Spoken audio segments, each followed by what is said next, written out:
Vamos avanzando con gineco. Ovulación. En un ciclo normal de 34 días de duración, la ovulación ocurre, eso les dije, ¿no? 14 más menos 2 días antes de la menstruación, ¿no? 2 semanas antes del flujo menstrual, 2 semanas después del inicio del flujo menstrual, ¿no? A mitad del ciclo, irregular, en el momento de la producción máxima de progesterona. La producción máxima de progesterona está a la mitad de la fase lútea, ¿no es cierto? Una semana después de la ovulación. Antes de la producción máxima de estrógenos, la producción máxima de estrógenos se da durante la preovulatoria, ¿no es cierto? Entonces, la fase lútea es la más constante que le dije, ¿no? Tiene una duración de 14 más menos 2 días, 2 semanas antes. Y ahí está, ¿no? Tenemos, por ejemplo, los niveles de estrógeno previo a la ovulación bajan y la progesterona a la mitad de la fase lútea, ¿no?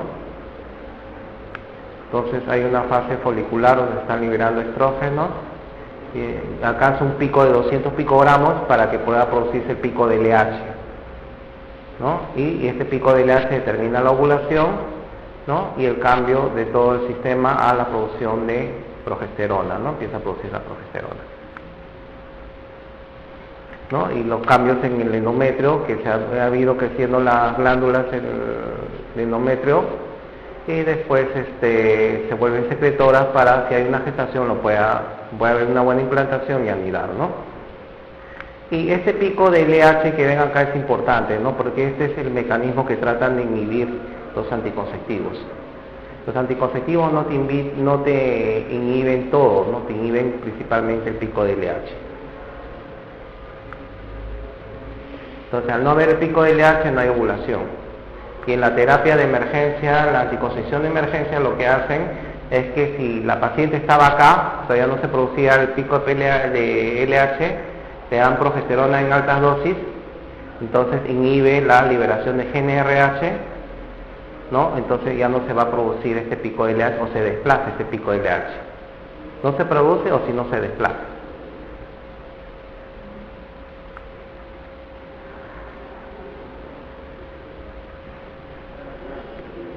¿Cuál es el origen embriológico en la parte proximal de la vagina, no?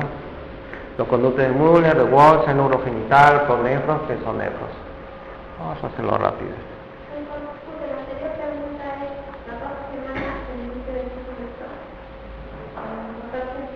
Dos semanas antes. Claro. ¿Cuál es el origen embriológico en la parte proximal de la vagina? Entonces saben, ¿no?, que las células germinales migran alrededor de la sexta semana hasta la cresta gonadal, y ahí se rodean de células del mesénquima y van a formar las gónadas. Y empiezan a formar los folículos primordiales, después y empieza la meiosis, ¿no?, que se va a quedar detenida en el diplotero, ¿no?, hasta que viene la ovulación, ¿no?, y reinicia la meiosis. Pero para que se formen los genitales, a la sexta semana que migran hacia la cresta gonadal, la gónada es indiferenciada, pero si cromosómicamente el embrión es XY, va a formar el antígeno SRI, ¿no?, que le llaman, ¿no?, que va a determinar que las células se masculinicen. Entonces esto va a ocurrir aproximadamente a la 9 semana de gestación o 7ª semana de desarrollo embrionario, ¿no?, si hablamos de eso, ¿no? Entonces, si hay la presencia del XY, las gónadas se van a diferenciar hacia masculinas y las células de Sertoli van a secretar una hormona, una sustancia que va a ser el inhibidor de la regresión del conducto de Müller, que son los que determinan los genitales femeninos. Pero si no hay si el embrión es XX, no va a haber la producción de este antígeno SRI, ¿no?, y la gónada va a esperar hasta la 10ª semana, ¿no?, y se va a diferenciar hacia la línea femenina. O sea, si hay una alteración también, por ejemplo, eso es en cuanto a los genitales internos, ¿no? En cuanto a los genitales externos, también, si hay las células de Leydig empiezan a producir testosterona, los genitales externos se van a diferenciar hacia la línea masculina. Pero si no hay las células testosterona, los genitales externos se van a diferenciar hacia la célula, hacia la línea femenina. De ahí vienen los problemas de hiperandrogenismo, ¿no? Son genéticamente mujeres, pero por los andrógenos suprarrenales diferencian células masculinas, ¿no? Los errores, ¿no? Entonces acá vamos a ver que a la 9ª semana de gestación, ¿no? Si no ha habido estímulo androgénico hacia la línea masculina por el antígeno SRI, ¿no? Tenemos las gónadas, ¿no? Con los conductos de Wolff y los conductos de Müller, ¿no? Entonces, a las 9 semanas, si no hay estímulo XY, los conductos de Wolff empiezan a regresionar y los de Müller empiezan a crecer y empiezan a fusionar y se fusionan en el extremo distal, ¿no? Acá los conductos de Müller van a formar las trompas, en la zona de fusión van a formar el útero, ¿no? Y el tercio superior de la vagina, ¿no? ¿Ven cómo se van formando las trompas, el útero y el tercio superior de la vagina? Y acá se va a formar el tubérculo de Müller, que se va a unir con el otro desarrollo acá del seno urogenital. El seno urogenital también se empieza a formar a la 7ª semana, se va a dividir la cloaca se ha dividido a la 6ª semana por el tabique urorectal, la zona del recto y la zona urogenital. Y va a empezar a proliferar, ¿no? Y después se va a formar el seno urogenital 3 porciones. Una porción de la vejiga, otra porción media de la uretra y otra porción de vagina, ¿no? Entonces, esta porción de la vagina, del seno urogenital, se va a poner en contacto con este tubérculo de Müller y van a formar la placa vaginal. Y esta placa vaginal se va a horadar, o sea, se va a infundibilizar en su centro, formando la cavidad de tubo de la vagina. Pero tiene que ser por un estímulo, se pone andrógeno de receptores entre ambos, ¿no? No se conoce exactamente el mecanismo, ¿no? Pero tiene que estar en contacto adecuado para que se desarrolle acá el conducto vaginal. De tal manera, si no hay un buen contacto, a veces no se forman los tabiques, ¿no? O la ausencia de vagina, ¿no? De la parte proximal de la vagina, o ausencia, si estos conductos también de Müller no se han fusionado adecuadamente, puede haber agenesia del útero, que los constituiría lo que ustedes conocen con el síndrome de Rokitansky-Krauss-Müller, ¿no? Agenesia de los conductos de Müller. Puede haber agenesia parcial de las trompas, agenesia del útero, ¿no? O agenesia de la parte proximal de la vagina. Y eso sería la 9ª semana de gestación o 7ª semana de desarrollo embrionario, ¿no? Entonces la pregunta era,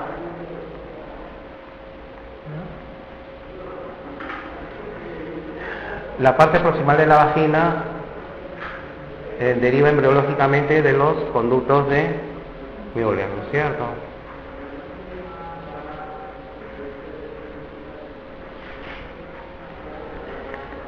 Síndrome de ovario poliquístico, ¿no? ¿Cuáles son los hallazgos del laboratorio del síndrome de ovario poliquístico? El síndrome de ovario poliquístico es un síndrome de hiperandrogenismo, ¿no? Que se va a caracterizar por anovulación. O sea, se forman varios folículos, pero ninguno llega a ovular, ¿no? Y determinando un ambiente androgénico en cada folículo, ¿no? Y esto es dado por alteraciones bien en el eje hipotálamo hipoficiario, o bien por alteraciones estructurales fisiológicas dentro del desarrollo del folículo, ¿no? Que va a determinar un ambiente androgénico dentro del folículo que no va a que va a bloquear la conversión de andrógenos en estrógenos, ¿no? Entonces,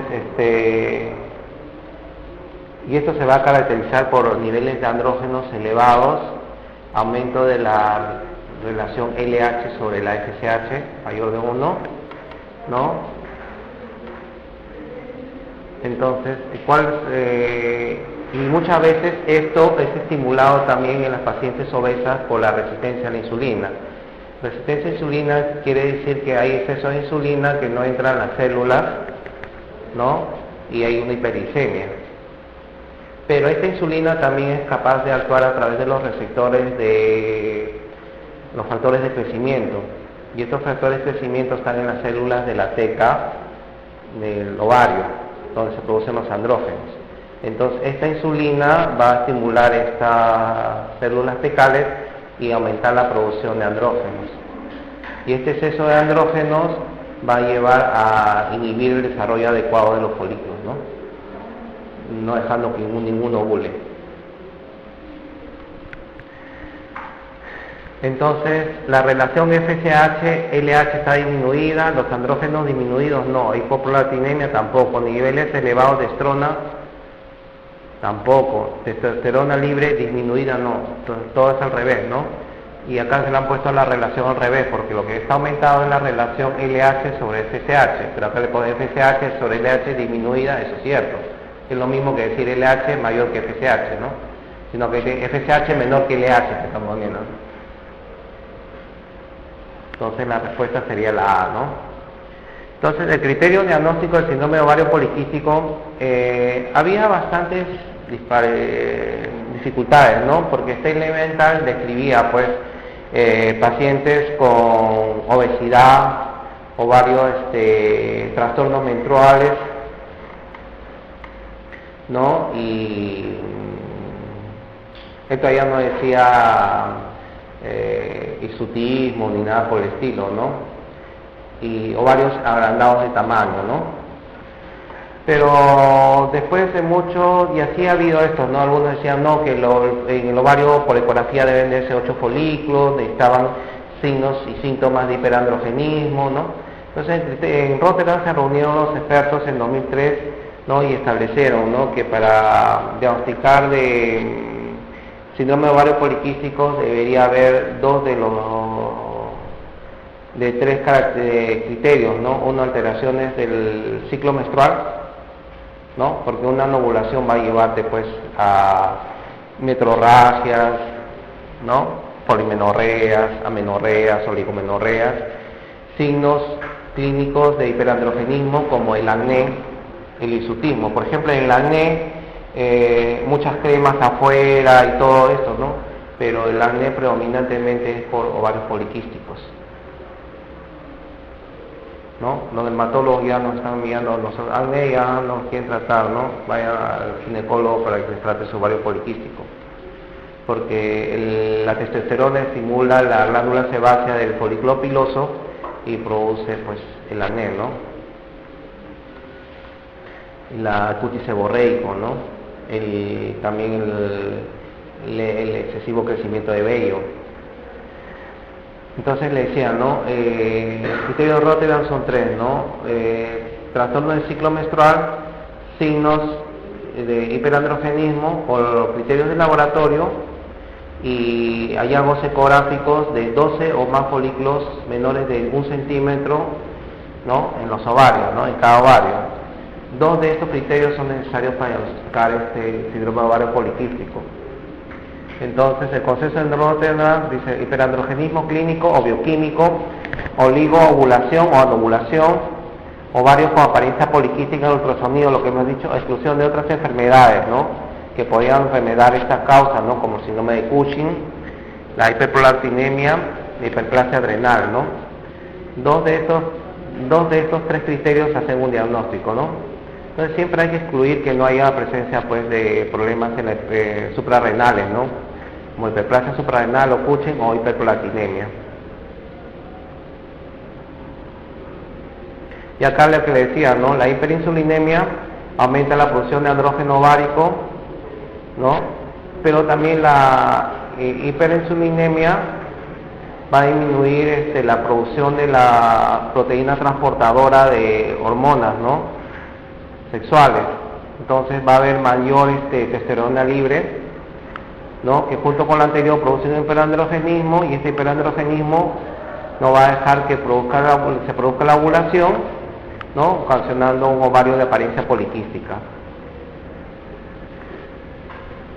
Entonces, uno de los manejos para ovario poliquístico, cuando hay insulinoresistencia, dar sensibilizantes de insulina, como la metformina, ¿no? Para bajar los niveles de insulina y por ende disminuir la producción de andrógenos, ¿no? Entonces mejora los niveles de andrógenos, normaliza las reglas, incremento de la ovulación, mejor respuesta a la inducción de la ovulación, mejora los parámetros metabólicos y lípidos en la persona, y también se ha visto que en los casos de infertilidad produce mejora en la implantación, ¿no?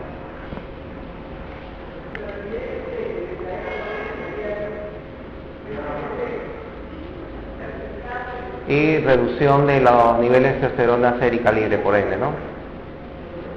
Entonces, numerosos estudios han demostrado que tanto en las mujeres delgadas como las obesas como ovarios poliquísticos reducen sus niveles de testosterona libre cuando son tratadas con metformina, ¿no? O sea, predominantemente hay insulinoresistencia cuando son obesas, pero algunas delgadas también tienen insulinoresistencia. Es una cuestión genética, ¿no? A veces alteraciones de receptor de insulina, ¿no?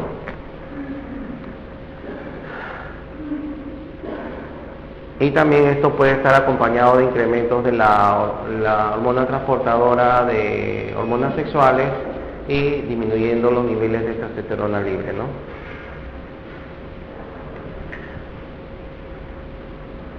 Entonces, el ovario poliquístico te produce, por un lado, síntomas de hiperandrogenismo, por otro lado, trastornos del ciclo y, como produce anovulación, infertilidad. Entonces, si tú quieres, el tratamiento va a depender de la edad de la paciente y su deseo, ¿no? Si quieres salir gestable en el momento, hay que dar inductores de la ovulación. Pero si quieres tratar los síntomas de trastorno del ciclo o el hiperandrogenismo, se debe dar anticonceptivos, ¿no? Con efecto antiandrogénico para disminuir la carga de andrógenos, ¿no? Y también, por otro lado, prevenir la hiperplasia endometrial, ¿no? Que cuando no hay progesterona, hay solamente estímulo estrogénico, se puede proliferar de hiperplasia del endometrio. La miomatosis uterina, ¿no? Mujer de 40 años de edad acude por ginecorragia escasa de un mes de duración, llega a retraso menstrual, el examen útero de 11 centímetros, consistencia aumentada, superficie irregular y orificios cervicales cerrados. ¿Cuál es el diagnóstico más probable? Miomatosis, ¿no? Entonces, el útero, ahí dice útero 11 centímetros. Un útero normal mide generalmente 7 a 9 centímetros de tamaño, ¿no? Más de 9 se considera ya demasiado grande. La superficie debe ser regular. Si es irregular, quiere decir que hay nódulos, ¿no? Y en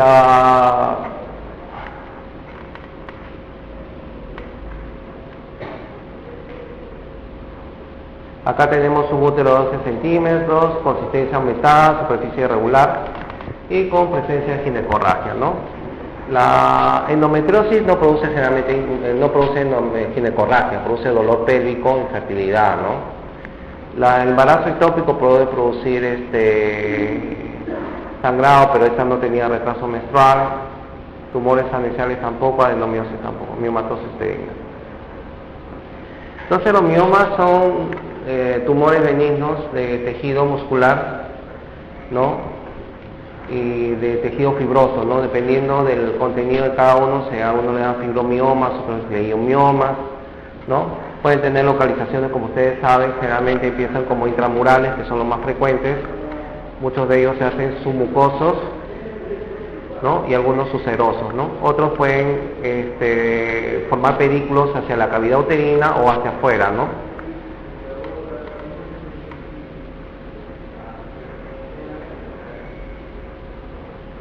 La ubicación, generalmente el 95% están en el cuerpo uterino, pero un 5% pueden ser cervicales. La gran mayoría como son asintomáticos, un 80%, ¿no? Pero los que presentan síntomas generalmente son por hipermenorrea, o sea, abundante sangrado menstrual, y cuando son muy grandes, dolor, ¿no? Son los dos principales síntomas que presentan, ¿no? El principal es la hipermenorrea, ¿no? Que es variable en intensidad y puede llevar a anemia. Y esta hipermenorrea está dada por el aumento de la superficie endometrial, ¿no? Y principalmente con interferencia en la actividad contráctil uterina. Ustedes han escuchado de la pinza de Pignard, ¿no? Que cuando hay la menstruación, ¿no? Se debe descamar el endometrio, pero se liberan muchas prostaglandinas que van a hacer que se contraiga la fibra muscular del útero para que constriñan los vasos y los obliteren. Por eso que ustedes con la menstruación muchas veces tienen los cólicos menstruales, esa es la causa. Entonces, es igual que tú constriñas un vaso para que se oblitere, no se forme el tapón plaquetario y se oblitere. Entonces, la presencia de un nódulo ahí no deja que se contraiga bien la fibra muscular. Entonces, va a haber interferencia contra la actividad contráctil, y también va a haber compresión de los senos venosos subendometriales que van a provocar una ectasia sanguínea y aumentar el sangrado, ¿no? La otra el síntoma que puede presentar un paciente con mioma es el dolor pelviano, generalmente por la dismenorrea, ¿no? Que no deja evacuar bien la sangre menstrual, ¿no? Pero también generalmente cuando los úteros son grandes, dolor por compresión de órganos vecinos, ¿no? Como la vía urinaria, que va a producir una urgencia miccional, ¿no? Como la piuria, y puede llegar a producir incluso por compresión del uréter hidrouteronefrosis, ¿no? Se le ha asociado también a disfunción reproductiva, ¿no? Cuando un mioma está obliterando la entrada de las trompas de falopio hacia la cavidad uterina a nivel ísmico, ¿no? Puede producir infertilidad, o también ocupa demasiado espacio de la cavidad endometrial y el embrión viene y se implanta sobre esa zona que subsecuente al mioma, ¿no? El endometrio. No le va a permitir una adecuada reirrigación, va a producir un aborto, ¿no? O más tarde, como consecuencia del crecimiento del mioma y también del feto, no le va a permitir espacio y va a condicionar amenazas de parto pretérmino. ¿No? Son los dos mecanismos que puede producir problemas en la gestación. Por acción mecánica, cavidad deformada, aumento de la contractilidad uterina, cambios en el endometrio, desde endometrios poco desarrollados a hiperplásticos, y alteración de la irrigación, ¿no? Sobre todo, ¿no? Lagos venosos o endometriales, el flujo venoso en esa porción, en esa área del endometrio. Los miomas asintomáticos no deben ser observados nomás en el tiempo, no necesitan tratamiento, ¿no? Y una vez que viene la menopausia, al igual que el útero y todo los sistemas genitales se atrofia, los miomas también se van a atrofiar y van a regresionar, ¿no? El tratamiento quirúrgico, únicamente, generalmente va a ser quirúrgico, ¿no? Cuando hay los problemas de hemorragia, la hipermenorrea, ¿no? Los miomas están creciendo rápidamente, que aumentan el volumen del útero, ¿no? Provocan problemas de infertilidad, aborto habitual, síntomas por compresión, que dijimos, y hay que tener en cuenta que una vez que llega la menopausia deben regresionar, ¿no? Pero hay unos pocos casos en que los miomas en la menopausia, en vez de atrofiarse o regresionar, empiezan a crecer. Entonces acá no hay que sospechar ya en un mioma, sino que pensar en un sarcoma, ¿no? Todo mioma que empieza a crecer en la posmenopausia es sospechar sarcoma y debe ser intervenido quirúrgicamente, ¿no? Entonces, como dije, los síntomas son las hemorragias uterinas anormales, el dolor y casos de infertilidad, ¿no? El tratamiento, en caso de, puede ser conservador en pacientes con deseos de fertilidad, conservar su fertilidad, entonces acá es enuclear el mioma, ¿no? Bien se puede hacer por laparotomía, ¿no? Generalmente cuando los miomas son mayores de 5 centímetros por laparotomía o están muy profundos, ¿no? Un esquema de cómo se va extirpando el mioma, se liga su pedículo y se extirpa y después se sutura la superficie, ¿no? Por histeroscopía, cuando están los miomas sobresaliéndose en la cavidad endometrial, ¿no? Como este caso, ¿no? Generalmente reservado para miomas pequeños menores de 5 centímetros y que la mitad del mioma sobresalga sobre la cavidad endometrial. La ventaja que tiene es menor dolor operatorio, menor estancia hospitalaria, menor adherencia, ¿no? Es un esquema también como se hace por la laparoscopía, un poco más dificultosa la técnica, pero también se puede lograr, ¿no? Más frecuentemente se hace, cuando ya no hay deseo de preservar la fertilidad, es realizar la histerectomía, o sea, extirpar todo el útero, ¿no es cierto? También se puede hacer generalmente por laparotomía abdominal o vía vaginal, y en muchos casos asistida por laparoscopía, ¿no? Por laparoscopía se va liberando todas las adherencias, los sitios de fijación o suspensión del útero, ¿no? Y después se extrae por vía vaginal o por una mini laparotomía abdominal o por morcelación, ¿no? Morcelación es como unos tubos que van como destrozando el tejido uterino.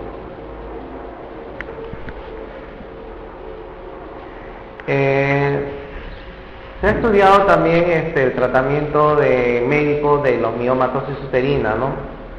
Como los miomas, al igual que el tejido normal, ¿no?, de la fibra muscular, tienen receptores de estrógeno, supone que los estrógenos estimulan el crecimiento de los miomas, ¿no? Entonces, produciendo una menopausa artificial, ¿no? No va a haber FSH, no va a haber estrógenos, entonces, como dije también, ¿no?, en la menopausia se atrofian los miomas. Entonces, dando análogos de GnRH que van a bloquear la producción de GnRH hipotalámica, ¿no? Y no va a dejar que se produzca la gonadotrofina y después los estrógenos tampoco. Entonces, todo este tejido uterino y miomatoso se va a reducir de tamaño, ¿no? Entonces se emplea con ese fin, ¿no? Disminución del tamaño del mioma, un 50%, el efecto es transitorio porque una vez descontinuado pueden volver a crecer, ¿no? Generalmente se les reserva para tratamiento previo al acto quirúrgico, ¿no?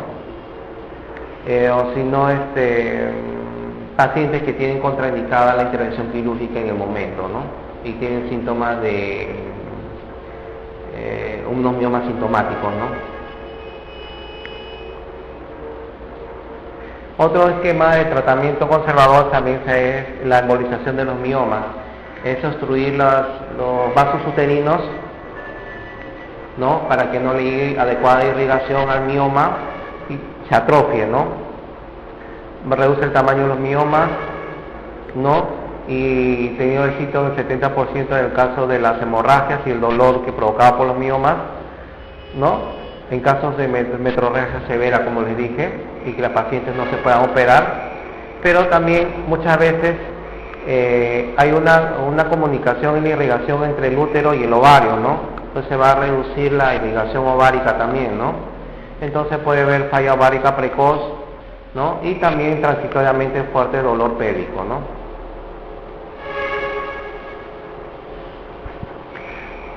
Está ahí los miomas.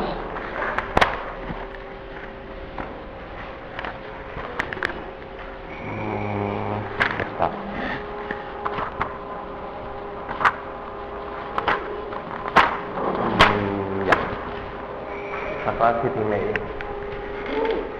Mola y actiforme, ¿no? La manifestación clínica más frecuente de la mola y actiforme es dolor pélvico, altura uterina mayor para la gestacional, la ausencia de la actividad fetal, dolor torácico, sangrado vaginal.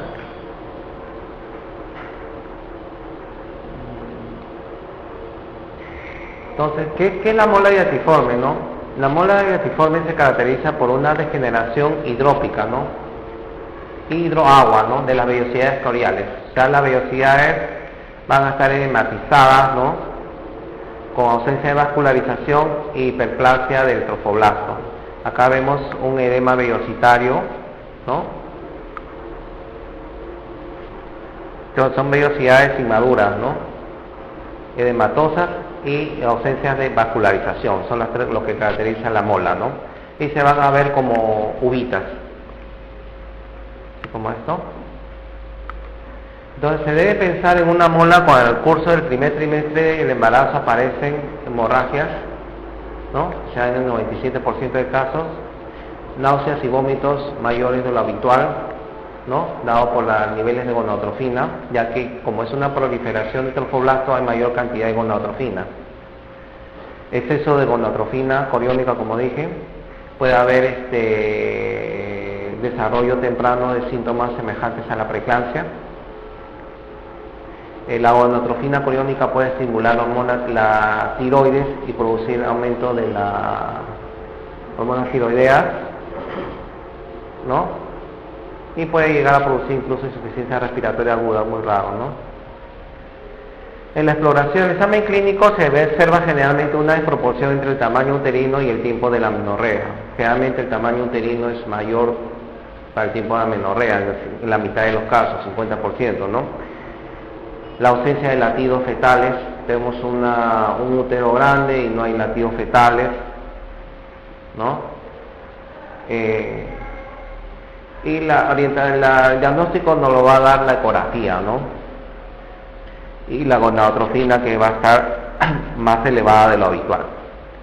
Entonces, en la ecografía vamos a ver una cavidad uterina ocupada por una masa vesicular, ¿no?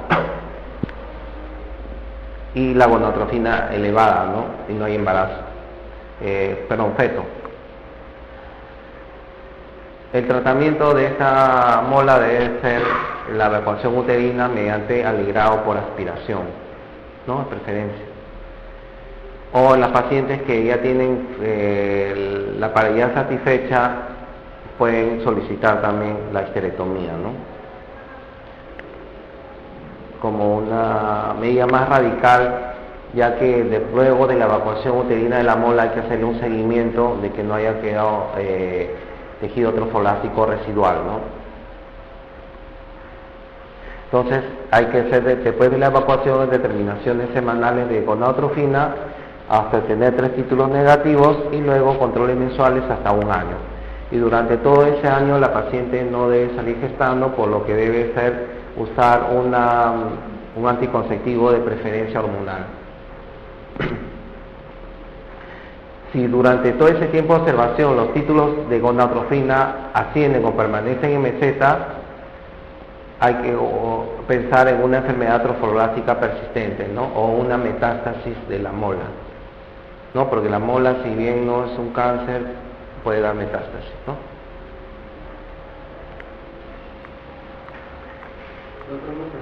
¿Sí? ¿En qué se diferencia el ángulo de la biopsia por aspiración que la MEO es una aspiración también uterina, sino que tú tienes una aspiración con bomba eléctrica y lo otro es una aspiración mediante una jeringa manual,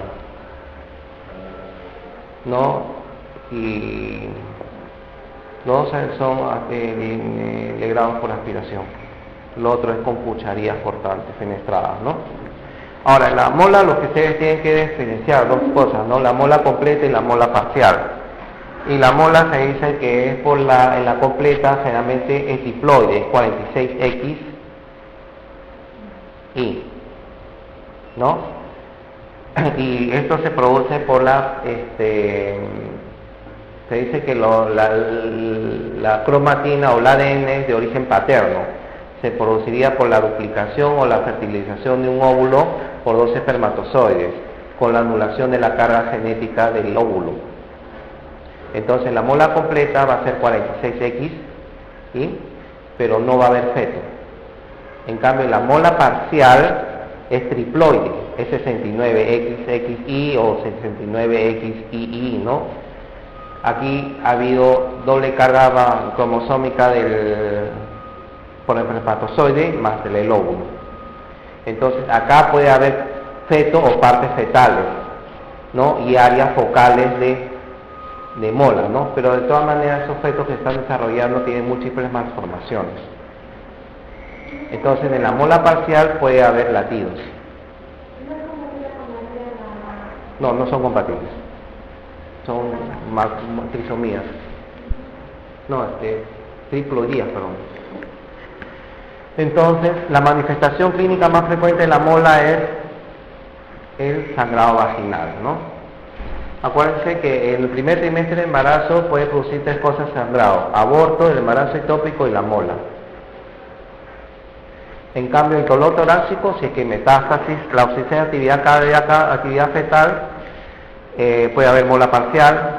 La altura mayor que la edad gestacional, solamente el 50% de molas completas, y dolor pélvico si es que está abortándose. Mujer de 25 años de edad, amenorrea de 6 semanas, al examen de altura uterina de 6 centímetros y con el diagnóstico de mola diatiforme. El tratamiento de elección es aspiración manual de uterina y curetaje, ¿no es cierto? Se dice que debe ser por aspiración para evitar el legrado convencional rompemos muchas veces vasos, ¿no? Entonces podemos condicionar con esto embolización de células trofoblásticas. Por esos motivos se recomiendan los legrados por aspiración. Sí.